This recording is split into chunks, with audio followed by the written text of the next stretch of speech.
in the sport of MMA, we've got to stop pretending like the person who got damaged is the bad guy. I have a hard time. Like, look, if you did something illegal, if you did it once. How many times did you do something illegal? Very rarely, John. Oh, you lying son of a bitch. I could start bringing up things. Oh, you were a cheating I was son of not a a cheating. Grabbing inside of gloves. My own gloves. All kinds of I'm stuff. allowed to grab inside my own gloves. I know, because you asked me. I know what I'm doing. I always ask. I know what I'm doing. When you were back there and other refs were back there, I asked. And I also have techniques that now some fighters have been using, like Benson took from me. I grab the fat part of the hand, but it looks like I'm grabbing the glove, but I'm not. I'm just grabbing the fat part of the hand, and I use the wrist control that way. And after I fought Benson, I saw that he started using that on some of his opponents. It works. And some of the other guys that I use it against too. I see that they use it because it works. It's a lot of control. But no, well, the best part about it is when you have this, you don't have to use that. No, you don't.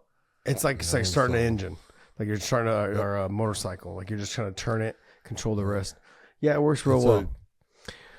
No, it just the fence grab. Do you agree with the disqualification then? I would have just taken the point. See, you would have taken a point. So you would have taken a point, and then we'd have a no contest. Yeah. So you taking the point means nothing. Whatever. A no contest. It's a no contest. I love it. At one point, it's, oh my God, you got to take the point because, this and that. And now you're going to take a point knowing that it's going to have no effect. Why would it be a no contest? Because he didn't want to continue? Because he says he can't continue. The doctor says, well, you know what? I wouldn't assess the point then if he could. You wouldn't assess the point. Okay. You would see if he can continue. If he can't continue, then it'd just be a no contest. I wouldn't have to worry about assessing the point. So you would not have disqualified. No. For me though, I agree with you. As if you hit him once in the back of the head, the second time you hit him again, I stop the action. I stand you up, but I take the point because. After you hit him one time and I say, watch the back of the head and you hit him again, I have no choice. I gave you the warning. Yes, you do have a choice. I just gave you your choice. What? No, don't you understand? Look at everything is levels. Fine, I chose to take the point. So hold on, I want you to think about that. You're right, it is, but you're going that next level because you have the opportunity to just warn, don't hit the back of the head, right? You have the opportunity to stop the action and pull him out of the position. You have the opportunity to take a point. That's also taking him out of the position. Okay? So you're just jumping to the most severe thing you can do other than disqualify him at that moment. Yeah. And if you grab the fence, I'm going to do the same shit. I'm tired of it.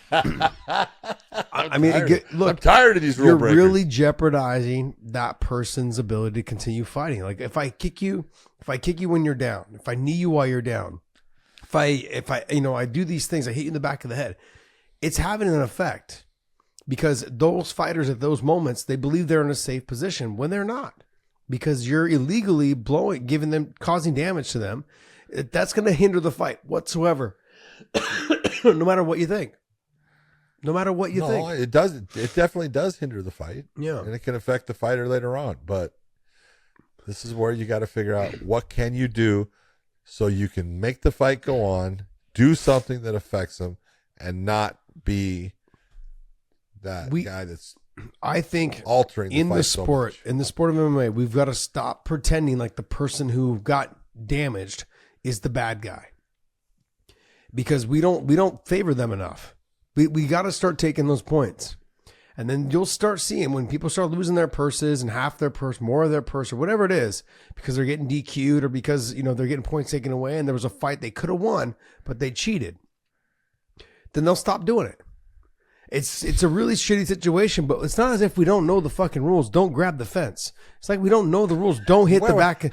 Don't hit the back of the head. How did you get all the way to now grabbing the fence? No, I'm saying, but we had nothing to do with John, grabbing the fence. One of the number one rules that it started in this sport was don't hit the back of the head. Like that. Remember, it used to be the mohawk, and then they got rid of the mohawk thing, and they went down to just the spine, down the spine, right? That's pretty much it. And it goes from the ear. As long as my glove makes contact with your ear. Am I correct? Yeah, it doesn't go from, it's not like a headphone. No. It's not like this. Okay. I can actually hit behind here. It's the back of your Yeah. head medically, and it's legal. And it wasn't, and with this, he hit him directly with the forearm right to the Yeah, back of the straight to head. the back And he of the dropped head. all Yeah. of his weight on it. I agree. And you yourself said he did way more than just one. I only saw the two. When they showed the replay, it was just the two, I think. Well, you're just watching replays because you watched the fight. He hit him quite a few. Yeah, but I don't know if it was the way that the camera angle was. Like, you could see him hitting, but I didn't see that it hit clean in terms of right on the back of the head. But in the replay, they showed just the two. Bottom line is, if you hit it's him, on him. if you hit him once in the back It's of the on head, him. if I'm the ref, if you hit him in the back of the head, watch the back of the head. Don't hit him again. Boom, he hits him again. Stand him up. Take the point. I gave you your warning. That means shy away from it. It's no different than like you throw the inside leg kick and it grazes the cup and the guy looks and like points at his cup and you go, hey, watch the cup. And then one kick later, you fucking kick him right in the nuts. Now, that can be a little bit different because the guy can dip down into it and all of those things. But There's all kinds of movements. This guy was face involved, down. yes. I didn't say he was. So this is like a very vulnerable position. That's one. Two is, he did it multiple times, but then this was a forearm all the way across, and I'm on top, and I'm putting my weight down on you. After I gave you the warning, I'm taking the point and standing you up. Yeah, but you doesn't matter. The fight's over. Because Mark Smith took too long to take to stand him up and take the point.